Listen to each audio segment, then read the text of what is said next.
Hello po sa ating lahat. Kumusta? Sana ay nasa mabuti po kayong kalagayan. So, yan na nga po, no, pag-uusapan po natin ay patungkol nga po ito sa pagpunta nila Rob sa Singapore. Dati ay Japan nga po yung napapag-usapan po.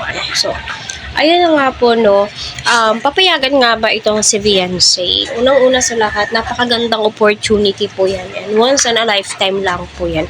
And then, sa kalingap din po yan. So, sana all, no, napakaswerte po ng ibang key angels na nakakasama sa abroad. Diba? Napakaswerte po nila. Ano po sa tingin po ninyo, Team Etsy? Makakapunta or sasama nga ba itong si Beyonce? Useless naman po yung passport niya, na kinuha nila Kalingap Rob ng nanay niya, si Eds, mga effort po ng K-Boys kung hindi po nila papayagan itong si Beyonce. Kaya patuloy po nating suportahan sila Kalingap Rob, Kuya Val at ang buong team.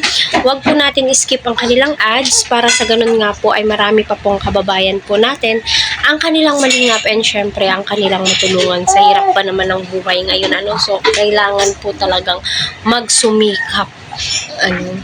Huwag po natin skip ang kanilang ads, especially napakalaking tulong po yun para sa mga tinutulungan nila Rob. So, ika nga po nila, kapag hindi daw po sasama si Beyonce, malamang hindi na daw din po sasama naman po itong sa Edo, like nung sa Thailand, diba? Kasi, para sa akin, feeling ko lang sasama yan si Beyonce. Kasi nga po, may mga sponsors naman siya. Aside sa mga sponsors niya,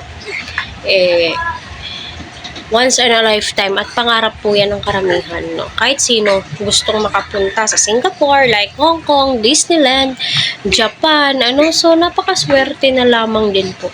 At ang pinakatagal naman din pong bakasyon nila Kalingap Rob dyan is 5 days to 1 week. Diba?